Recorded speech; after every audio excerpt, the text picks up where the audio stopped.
You are listening to Scott H. Silverman's Happy Hour, a podcast released on the first 3 Wednesdays of the month. Family crisis, relationship crisis, addiction crisis, no two crisis situations are the same. They vary by family, individual, and relationship. They can encompass complex family dynamics, emotional distress, anger issues, and entitlements, and often involve substance abuse. This podcast addresses these issues and others surrounding the addiction epidemic currently plaguing this country and the world. There is hope and help. Are you stuck, scared, or unsure of what to do next? If a situation with a loved one, spouse, or even a child has started to spiral, possibly becoming dangerous or threatening, it's time to seek help. My name is Scott H. Silverman. I help families navigate crisis situations. I'm the person you turn to in order to get you and your loved ones unstuck.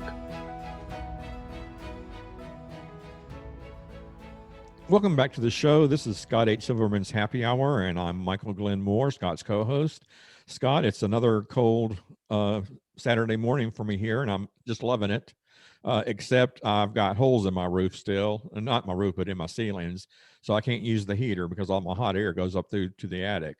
So we're staying kind of nippy around here. So I'm dressed warm with my baseball cap on, and I don't look the way I normally do. But anyway, how are you doing, Scott? I'm great, Michael. By the way, let everybody know where you live, because when you say it's a little chilly, people should know exactly where you are in the world. Well, I live in the South. I live in Shreveport, Louisiana, and normally we don't get real cold. We rarely have snow and so forth. So it's like 65, 68 today, and to me that's cold. Like during the night it got down to like 40 something, which is freezing for me. So yeah, being in the South, we don't experience a lot of cold weather. So I really enjoy this. Makes it feel like it's fall finally. Right, and you certainly had some brutal weather there in the last couple of months, that's for sure. Yeah, with hurricanes and so forth. I mean, we had just another one a little while ago. I think it was Zeta came through, but didn't come to us. It went across New Orleans and went up Mississippi and up in that area.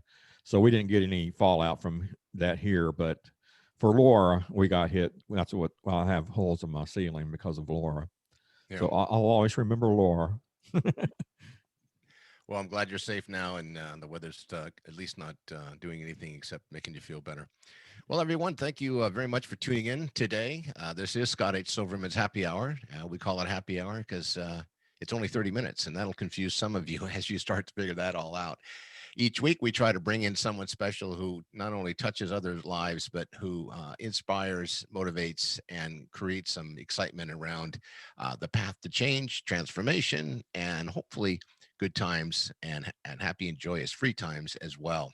So we have a special guest today. But before we go over to her, I want to just remind everyone to please get online. Let us know how you're thinking and feeling. Give us ideas, suggestions, and desires of what you want to hear, see, and have us talk about. And maybe one day you'll be on with us to talk about it. And you can always reach me at 619-993-2738. Call or text me anytime. The holiday season's upon us. We don't always tell people what day it is because this is actually broadcast later, but today is actually Halloween. And what that means is scary times ahead and the big vote's coming up in just a couple of days. So by the time you hear this, we will have either have a lot of lawsuits or a renewed president or a new president. So it'll be interesting to see what the outcome looks like. So for those of you who are out there today and listening to what we have to say, please let us know how we can be of service and how we can help. So today we have Kirstin Leigh. I'm going to read a little bit about her, and then I'm going to turn it over to her. She is somebody who wants to empower change in their story by equipping them with the tools that they need to let go of life-controlling issues, dream big, believe in themselves, and never give up. Having secretly struggled with addictions for over a decade, her sole purpose is to share how purpose is the key to your breakthrough. I see you're shaking your head. Well, I'm reading your stuff, so it's your stuff, Kirstin. So hopefully I'm getting it right. You don't have to let, where you are become who you are. You don't have to live with whatever life throws you or whatever you get yourself into. You can change your story. We all have a purpose and a plan for our life, but we have to believe in it and we have to fight for it. Changing your story takes work, but it's work you're worth, because no matter how it looks right now, your life is a masterpiece waiting to be discovered. Kirstin is somebody that I met a few months ago through another networking opportunity. And I listened to her talk, and you'll hear and see it today about what she does, how she does it, and who she is. And if you don't start smiling within 30 seconds after she starts talking, you've evidently got the sound off. So turn it up. Ladies and gentlemen, please welcome Kirstin Leigh. Well, thank you, Scott. I mean, I love the introduction but you pretty much stole everything I was going to talk about today. So I don't know what to do now. Well, I have a couple things if you get stuck. Okay. Don't worry about it. So tell us a little bit about yourself and what you think we want to know and what we should know and what we need to hear, because we need to know and we want to know. Okay, well, that is a lot. Thank you. Well, I am an author, motivational speaker, the founder of the Change Your Story workshop and Acting for Breakthrough. So I'll tell you a little bit about the workshop and how it came about. The Change Your Story workshop is an 8-week workshop that offers a faith-based, scientific approach to breaking free from life-controlling issues, faulty mindsets, bad habits that keep us from living at our highest potential. You know, we dig deep and get to the root of the problems, but that's never our focus. The Change Your Story workshop is about discovering or rediscovering that dreamer, the fighter, the hero that lives in all of us. And basically, it's pretty much what I needed, well, exactly what I needed when my life needed a major rewrite. I'm originally from this tiny town in Kentucky, never fit in, constantly bullied, had a very turbulent relationship with my dad, and an eating disorder that somehow I managed to keep a secret. I became very good at that. But despite all that, I had huge dreams. I was going to be a singer and an actress. I got a job when I was 12, saved all my money, and moved to New York City when I was 17. I was ready to conquer the world. And I did some really cool and courageous things. But I had this backstory that was following me. You know, if you would have told me that right when my career was getting ready to take off, that I would take off, that I would leave everything that I had worked for or believed in, silently struggling with alcohol, almost dying 3 times of alcohol poisoning, yet still drinking 20 beers a day, I would have told you that, you know, you're crazy, you know, and I would have been wrong. Purpose was the key to my breakthrough. God gave me a dream in the midst of my mess that set me on a journey to freedom. And that journey involved a lot. I went to about 30 AA meetings. I never spoke. I just listened. Very good for me. I studied the work of world-renowned psychologists, neuroscientists, pastors, thought leaders. One of them was actually Tim Storey, who's one of the top life coaches in the country, who is now endorsed Change Your Story. So to come full circle like that is kind of like, it's wild. Let's see, I went to church twice a week. I listened to 5 sermons a week. I wrote like crazy, asking myself question after question. If you ask why enough times, you get to the root of your problems. I would sleep with headphones on, blaring praise music in my ear. And this is all I did for like 2 years. And I didn't realize it at the time, but everything I was doing was rewiring my brain. Well, a couple weeks into my sobriety, I had another dream, and I was trying to write down the revelations and insights as fast as they were coming. And a couple hours later, I said, God, are you wanting me to create a new type of recovery program? And I felt this voice saying, not today. And that was great news. I could barely walk. Well, the Change Your Story workshop launched this year, but it's the program that God gave me 8 years ago. That's it, right? Well, that's a little about the workshop and about me. There's much more. I'd love to tell you let me know. Can I go on? No, you can't go on. We're going to ask you specific questions. No, but because Being somebody with an 8-second attention span, I want to just stop you for a second and thank you for that pause. Tell us a little bit about, you mentioned a faith-based scientific approach, because that's an interesting set of words put together. Faith-based scientific approach. I even wrote it down, or you did for me. Tell us what that means, because I think that's fascinating. Because when you think about faith and you think about hope and you think about, God, God, or a higher power, science doesn't usually enter into that equation. So I'm real curious. Tell us about the faith-based scientific approach that you've developed with, your mission and your vision on how to help others. Yes, thank you. It's an excellent question, and you're totally right. Well, thanks to neuroscientists such as Dr. Kirstin Leigh, we now know that once an addict, always an addict, isn't true. Science has now proven that we can literally rewire our brains, which goes right along with what God has said since the beginning of time. We are transformed by the renewing of our mind. One of the cool characteristics of the workshop is that while it is faith-based, it shares many characteristics of smart recovery, which is extremely secular. It's very self-empowering, promotes taking personal responsibility. We never use labels. We don't endorse the disease theory of alcoholism.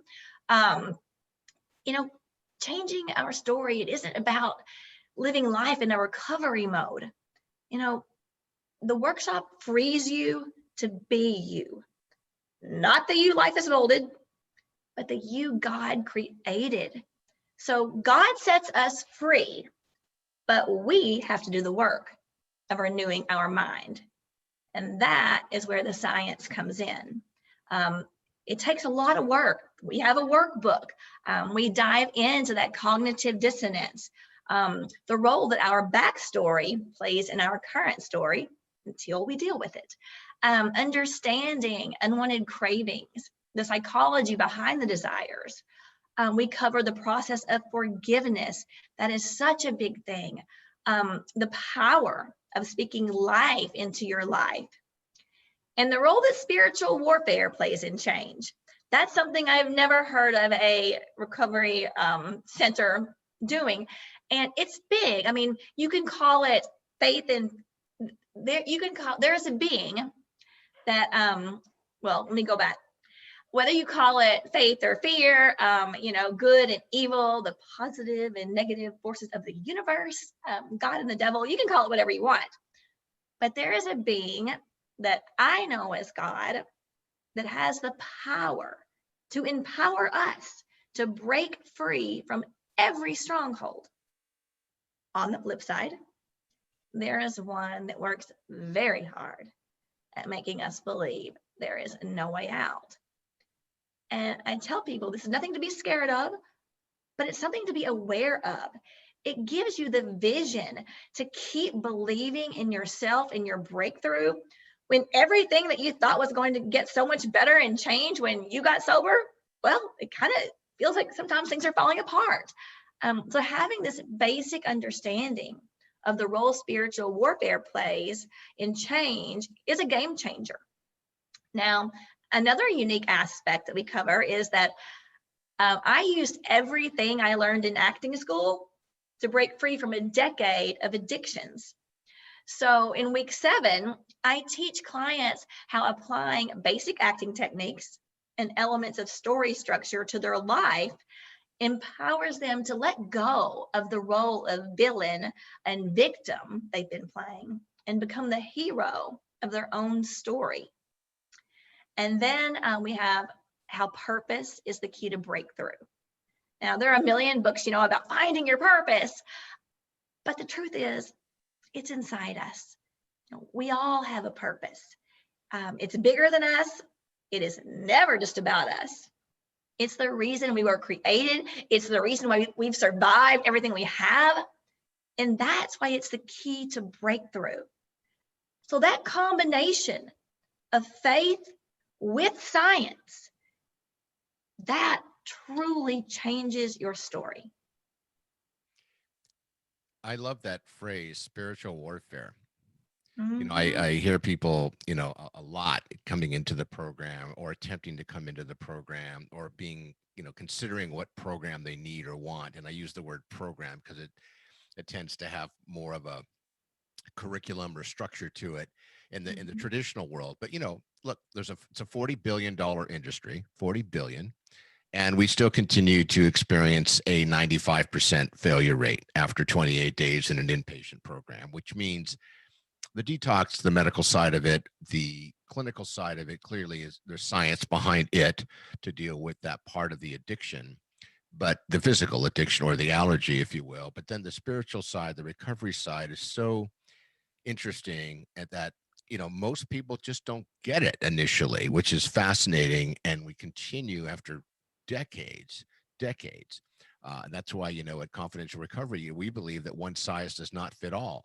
And when people come in and go, well, you know, I don't want to go to those meetings because I don't believe in that God stuff, you know, because if I had a higher power or a God, I wouldn't be in the trouble I'm in. I said, well, you know, you really can't blame God for the DUIs and, you know, the issues and the fact that, you know, you're medically falling apart because you know, haven't slept in 3 weeks. You can if you want to, but I'm not sure that's where you want to go. So talk to us a little bit about that spiritual warfare, because maybe that's exactly what I'm talking about, but I'm not sure. But I like the phrase, and I think it's a common issue for most people, because there is a saying that if you can't find a power greater than yourself, it's going to be very difficult to find ways to transform. And I think that's true with anything in life, relationships, food, sleep deprivation. I don't think, you know, if you can find ways to work outside of, you know, my phrase is, my mind is like a bad neighborhood. I try not to go there. I try not to go there alone, you know, and Michael tried to go there with me once and security stopped him at the door. So talk to us about that spiritual warfare. Yeah, well, first of all, you got to become a bouncer of your brain. That's what I say. You know, I had to become a major bouncer. You know, if it's not that God thought, you just don't let it in, because I get that. But spiritual warfare, it is something that no one wants to talk about. I grew up going to church, never heard about it once. And it wasn't until I experienced it, literally right after I had broken free from a decade of addictions. So we're talking, I literally drank 20 beers a day for years. And when I stopped, that's when 3 weeks later, all hell broke loose in my life. This time, none of my doing, because in the past, a lot of my hell was things that I had created. The spiritual warfare, you know, God is the God of everything good, of all things good. He created us with a clear mind to be free. But when sin came into the world, the enemy is alive and well. You know, the enemy is for destruction, disease. He works so hard in our minds to make us believe there is no way out. He will create circumstances that look so perfect that you're like, oh my gosh, this is so God. I don't even need to pray about it. That's one of the biggest mistakes I ever made. He creates these scenarios. He puts us in these situations. And so there's that battle. You know, we are in a battle with faith and fear. You know, God is so fighting for us and wants us just to reach out to him and mean it. But the enemy is right there, like begging us not to, tempting us not to.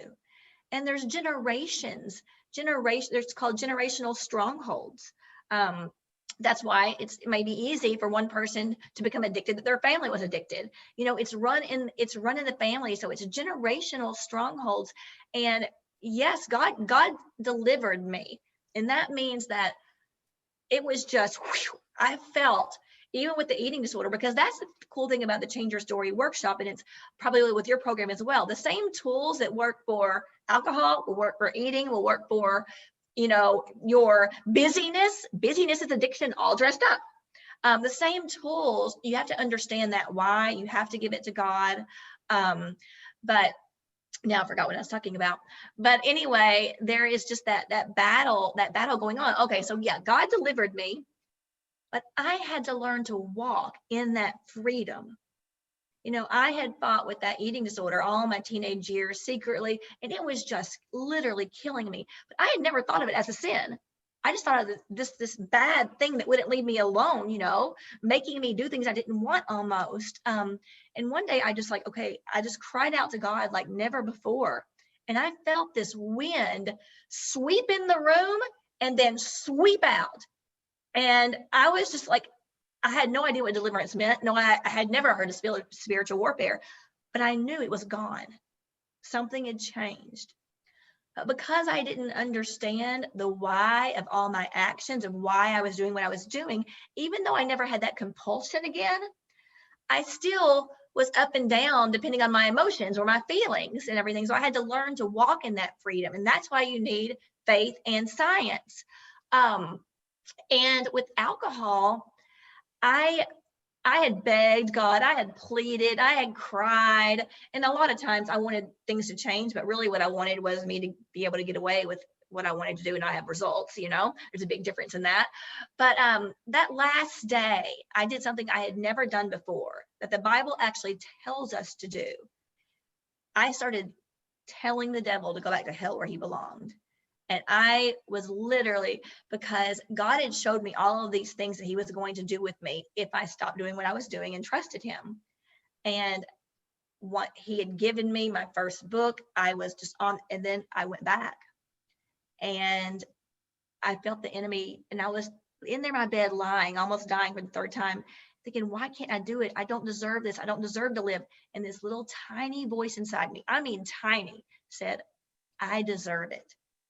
I feel like that's the purpose in us. That's the Holy Spirit. That's the purpose that God created us for, which is why it's the key to breakthrough, rising up above all of the junk, you know? So I got up, and then I felt the enemy laughing, going, look at her. She's never going to make it. Look what, you know, she's done, you know, look, she keeps falling. And I did what I've never done before. I started screaming, and I'm like, get out, leave me alone. You don't belong in my life. And I was just telling the devil where to go. And in the Bible, it tells us that we have that authority. And I had never used that authority. I had begged, cried, and pleaded. So that's that spiritual warfare. I saw that battle for my life. And I've never seen it so clearly since then. I've more seen it in circumstances, but it's there. And so when people grasp that, hey, some things are my fault. I created this problem. This is my thing. We can't blame the enemy for all our problems. You know, that's not what we're talking about here. But there is that battle, and we have to keep choosing God, keep choosing faith, keep choosing the right thing, and learning how to demand him to leave. So hopefully that gives you a dose of spiritual warfare. A dose, more than a dose. You slapped me across the face and woke me up. I like that. You have to show a little passion in your presentation as we go forward here. So I'm teasing. So tell me, when you talk about the acting techniques in the recovery program, tell us how that works. How does that add value? What does that look like? Because when you hear terms like acting, that usually means projecting, in my opinion, projecting a rehearsed, performance of some sort. So it's not necessarily, it's genuine, but it's a performance, because acting usually is practicing. So how does that fit into your program, and what does that look like? Yeah, that's great. Well, literally, I think my acting background saved my life, because that's the thing. Acting isn't about memorizing lines. It's about the motivation behind the lines. It's about understanding who you are, knowing who you are, deciding what you want, identifying what's in the way, and determining what needs to change in order for you to get it. And there's like you determine your overall objective. Like, what do I want more than anything in my life? Everything else that is not in line with that overall objective, it has to go. So I looked at my life like I did a scene. Okay, who am I? First of all, who do I want to be was more the question. And what am I going to do about it? And it's like, now, and this works no matter whether you're recovering from something, breaking free from something, or just staying on the purpose path. Every day I'm like, okay, this is what I need to do today. This is what I want to do. Does this go together?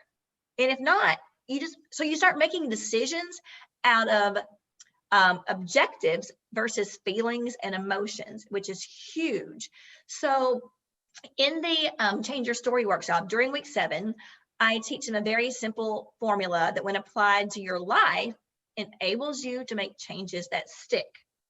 Now, I also have an Acting for Breakthrough program, and here clients get scripts, they get assigned a character, and they learn what they would in an acting school, but the difference is they learn how to break down their own life like an actor breaks down a scene.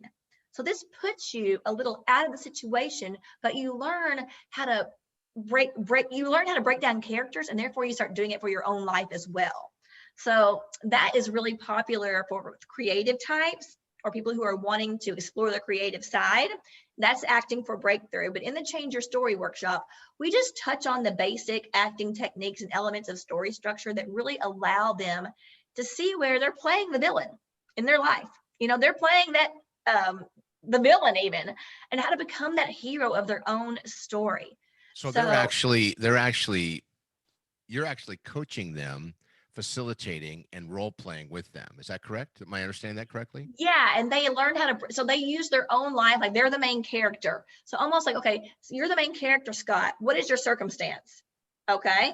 So you're not really a lifeguard. You're more of a coach, meaning it's not a one-off. It's not episodic. It's a process that you take people through over a period of time, and you're kind of like the reflective thinker. You're the mirror, if you will. So when you ask that question, I respond. You give me feedback, and then we work on a process that helps me get to achieving my goals, get to my plan, hitting my benchmarks, whatever it is I'm looking for. Or if I'm not sure what I'm looking for, maybe help me along the way to help find what it is I think I might want. Is that correct? Absolutely. You got it. And so, yeah, you break down your own life like an actor breaks down a scene, and that's exactly what you do. And, Right. Well, and knowing the questions to ask yourself, deciding every day, what is my overall objective? What's my underlying objectives? Are they in line? Is my immediate objective going to go along with my bigger one? And so when you start making decisions, it gets you out. Like we have to understand our feelings, but we also have to learn to tell them to shut up sometimes. Right. They can't. And if your mind's kind of scrambled from things that have been going on with your compulsive, obsessive, addictive behavior, sometimes, again, the old idea I said earlier, my mind's like a bad neighborhood. I try not to go there alone. My thinker isn't necessarily, when I first got sober, I had no idea where I was or what day of the week it was or how, and that was so long ago. But still, to seek new tools, which I really heard you talk about providing, is really powerful. Mm-hmm. So we just have a couple minutes left. I want to ask you this question because I don't want to forget this. Is there anything we haven't asked you that you'd like to tell us? What question would you like us to ask you that we haven't shared or you didn't tell me before? Okay. Our little journey here, you've got, oh my goodness, I really need to, whatever that is. What is that? What would you like to share with us? What people can expect when they, if they were interested in the Change Your Story workshop, okay. And that is positive energy. Of course, there are tears. It's hard. It's the hardest thing you'll ever do, changing your story. But it's the best job you'll ever have. Will they become positive like you are? That'll well up in them. Absolutely. Yeah. Yeah. May take more than a week or two. it takes a while. Believe me, it takes a while. But, an atmosphere of hope and expectation. The Change Your Story workshop has aspects of traditional therapy. You have to deal to heal. So we look at the feelings and emotions, how they're affecting the behavior. But they also gain what they would from having a recovery coach. We focus on their goals and their future because, changing your story, it isn't just about breaking free from what's breaking you. And this is the thing.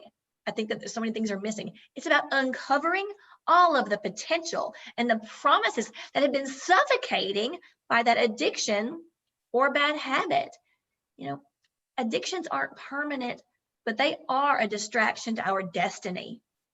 So, the program is very attractive to high achievers, people who are in control of everything in their life, but those few things. People who have been through that cycle of, therapy and are looking for that missing piece. And people who are sober, but they're not free. That's where the joy is. They're sober, but they don't have that joy. And also people that are realizing those bad habits are becoming something more. And that was me, Scott. Alcohol did not start out as a problem, but it became a habit. And when life happened, all of my backstory just accumulated and accumulated. That habit became an addiction that stole years of my life. And right now, life is happening. I don't want that to be anyone else's story. So one of the things I'm really excited about is that we're now offering the Change Your Story workshop in private Zoom meetings, which means you can legitimately remain anonymous. You can keep your camera off, You can use a fake name. Now that would have been attractive to me. And I know, as much as I didn't want to ask for help because one, there wasn't a program that combined all of these things, and that's what I needed. So I had to search for 2 years, putting it all together, figuring it out. But I know now why is so I can help others do it so much quicker. But anyway, what's interesting, what you're describing, we're getting ready to do at Confidential Recovery is to start, doing telehealth through Zoom or, a secure server, HIPAA compliant. But and the idea is to help introduce people to a platform where they can ask for help, and if they're generally, if they're there in the meeting room, they don't have to have their, they don't have to have their face there, and they can, like you said, they can put an actor's name or a fake name, whatever you want to call it, and at least get a chance to be exposed to a pivot opportunity or a paradigm shift or an opportunity to maybe be in a room with others who they may hear something that they wouldn't normally hear unless they go to a meeting, because that's the traditional way. And those things pretty much have been shut down around the community. So one last question, and then I want you to share with everybody your great quote, and then also let everyone know how they can reach you. But the last question I have for you is, if you had a magic wand, what would you do with it? If you had a magic wand, what would you do with it?